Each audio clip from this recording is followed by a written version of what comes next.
When Enoch had ascended to the heavens and beheld God, he was overcome with fear.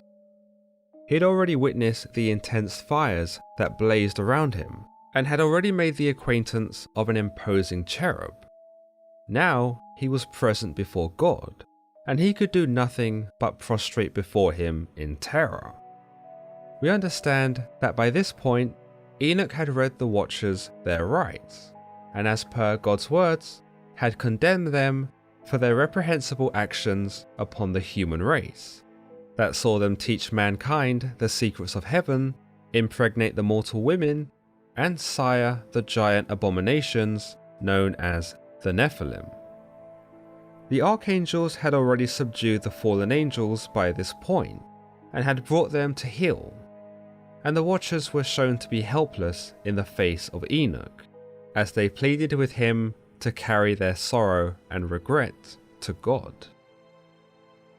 Enoch obliges them, but God is seen to be adamant in their punishment, and deems them to be cursed to witness the desolation of their offspring, and to be imprisoned in a void beneath the earth. But his exact feelings and thoughts on this matter are left absent beyond the obvious anger, until chapter 15, where God details to Enoch the specifics as to why he's so wroth with the angels. He tells him, "Fear not, Enoch, thou righteous man and scribe of righteousness. Approach hither and hear my voice. And go, say to the Watchers of heaven, who have sent thee to intercede for them. You should intercede for men, and not men for you. Wherefore have ye left the holy high and eternal heaven, and lain with women, and defiled yourselves with the daughters of men, and taken to yourselves wives, and done like the children of earth, and begotten giants as your sons. And though ye were holy, spiritual, living the eternal life, you have defiled yourselves with the blood of women, and have begotten children with the blood of flesh. And as the children of men have lusted after flesh and blood, as those also do who die and perish." Here we see that God specifies the wrongs committed by the Watchers, in that they had left heaven and lain with the women, and defiled not only them, but also themselves. Worse yet, God states that they had behaved like the children of earth, by cultivating such an unwholesome appetite for sex, and that in doing so, they had created monsters. He condemns the Watchers here by highlighting that they were holy, spiritual, and were living eternal life. So it was inconceivable that they had sought after the flesh and blood of women, and sought to sire offspring.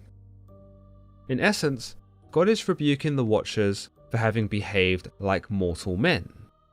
For they were eternals, and were above men, and so should have been setting an example. In a way, the Watchers had made God look foolish, for it would seem to the mortals that not even the angels listened to him, and thus he really didn't have as much power as he claimed. Furthermore, it provided the mortals with an excuse to do as they pleased, for if the angels defied God, then surely the mortals could get away with it too.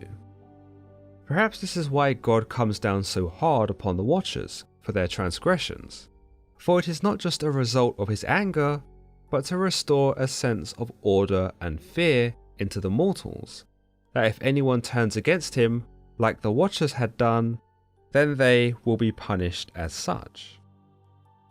It's also a demonstration by God that he is not afraid to punish his own angels with extreme prejudice, and that if he's prepared to do this, then he wouldn't think twice about punishing the mortals. He continues of his judgment, "Therefore have I given them wives, also that they might impregnate them, and beget children by them, that thus nothing might be wanting to them on earth. But you were formerly spiritual, living the eternal life, and immortal for all generations of the world, and therefore I have not appointed wives for you. For as the spiritual ones of the heaven, in heaven is their dwelling. Here God explains that he had given mortal men wives so that they could carry their children, and through these children, man's legacy could live forever. But the angels themselves were immortal, and so they had no need to procreate and extend their lineage. This was the reason why he did not give angels wives. But by taking the mortal women as their own, the Watchers defied God's purpose for them, and took things that were not meant for them. This is an interesting parallel to mankind taking the secrets of heaven from the Watchers, and also angering God by taking that which was not meant for them. But having now understood the animosity that God fosters for the Watchers, it's time to look at the animosity he holds for the children of the Watchers, the Nephilim. He tells Enoch, "And now the giants, who are produced from the spirits and flesh, shall be called evil spirits upon the earth, and on the earth shall be their dwelling. Evil spirits have proceeded from their bodies, because they are born from men, and the Holy Watchers is their beginning and primal origin. They shall be evil spirits on the earth, and evil spirits they shall be called."